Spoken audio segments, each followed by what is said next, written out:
जय श्री राधे, जय श्री श्याम।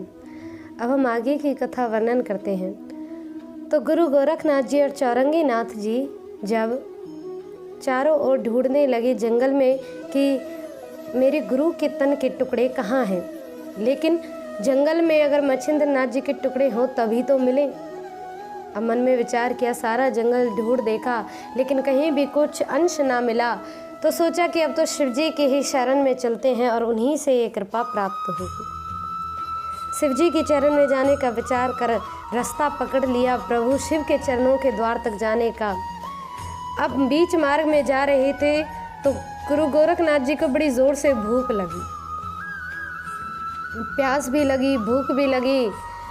लेकिन आगे जब मार्ग में जा रहे थे तो एक खेत में एक 10 वर्षीय मतलब एक 10 साल का बालक जो भोजन के थाली लगाई था, मतलब खाने ही वाला था, भोजन लगा रखा था कि अब तो गुरु गोरखनाथ जी ने अलग जगाया और कहा कि अरे कोई हमारे लिए भोजन की व्यवस्था कर दो। तो उस बच्चे ने कहा प्रभु, मन में एक बार तो विचार किया कि ओहो अभी तो भोजन लगाया और लो ये बाबा भी आ गए। तो बोले लो बाबा आप ये थाली खा लो, और उन्हें भोजन खिलाया और पानी भी पिलाया।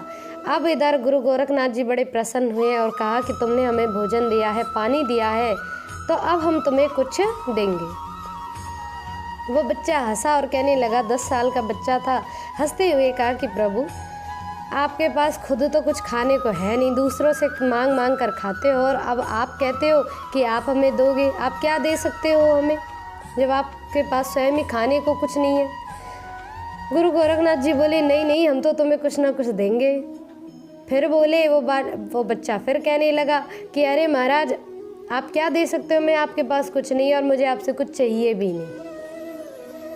गुरु गोरखनाथ हंसते हुए कहने लगे कि ओहो ये इन संसारी बच्चों को कैसे समझा जाए, ये तो योगियों को कुछ मानते ही नहीं, कुछ समझते ही नहीं। लेकिन फिर कहने लगे कि अच्छा तुम हमसे कुछ ले नहीं सकते लेकिन हमें कुछ दे तो सकते हो। तो बोले हाँ हमसे कुछ भी मांग लो, हम आपको सब कुछ देंगे। उस बच्चे में छोटा सा बच्चा और अभिमान कितना कैड़ा कि मानो हम तो आपको सब कुछ दे देंगे। तो बोले आप कुछ भी मांगिए, सब कुछ आपको मिलेगा। जब ये बात कही तो गुरु गोरखनाथ ने कहा तुम अपनी सबसे प्रिय वस्तु हमें दे दो। तो बोले ठीक है, आज से हमने वचन दिया कि आज से हमने अपनी सबसे प्रिय वस्तु आपको दे दी। अब इधर गुरु गोरखनाथ जी आगे बढ़ने लगे और उस बच्चे ने वही वचन रखते हुए शाम को जब घर आया तो मन में विचार किया कि अब मैं घर तो आ गया लेकिन मेरा तो सबसे प्रिय भोजन है और मैं भोजन उन्हें अब दान दे चुका हूँ, आज के बाद मैं भोजन ग्रहण करूँगा ही नहीं। ले इस विचार से वापस जंगल की तरफ वो दौड़ गया। आज से उस बच्चे ने भोजन त्याग दिया और उसका शरीर मानो जर्जर हो गया हो, बिल्कुल सूख गया। और इधर गुरु गोरखनाथ जी जब आगे बढ़े थे तो जा पहुँचे कैलाश पर वीरभद्र के पास। इधर वीरभद्र को भी ज्ञात हो गया कि 12 वर्ष हो गए मानो गुरु गोरखनाथ आते ही होंगे, और गुरु गोरखनाथ के आने की जब खबर उन्हें मिल गई तो वीरभद्र बड़े प्रसन्न हुए।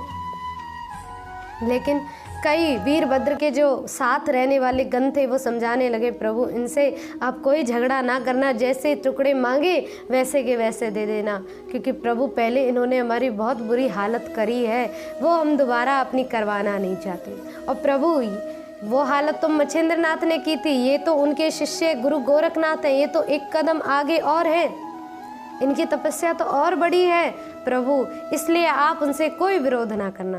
वीरभद्र बोले तुम कुछ नहीं जानते, बैठे रहो, जैसा मैं कहूँ वैसा करना। अब गण देखने लगे और मन में विचार करने लगे, गुरु गोरखनाथ को आते देखा प्रभु तो बोले प्रभु एक बात सुनिए, मच्छिंद्र नाथ जी तो अकेले थे, ये तो 2-2 आ रहे हैं, उन अकेले ने ऐसी हालत करी तो ये 2 क्या हाल करेंगे हमारा। ये तो चौरंगी नाथ आ रहे हैं और गुरु गोरखनाथ आ रहे हैं। वीरभद्र में मन में थोड़ा तो संदेह हुआ ही था, लेकिन फिर सोचा कि अब तो हमें प्रतिशोध लेना ही लेना है। इधर गुरु गोरखनाथ जी जब वीरभद्र के पास जा पहुँचे, अब आगे की क्या दिव्य लीलाएं होती हैं, किस प्रकार से वीरभद्र जी का और गुरु गोरखनाथ जी की दिव्य वार्ता होती है, वो हम अगली वीडियो में वर्णन करेंगे। तब तक के लिए आप ऐसी दिव्य कथा को श्रवण करते रहें, आनंदित रहें। जय श्री राधे, जय श्री श्याम।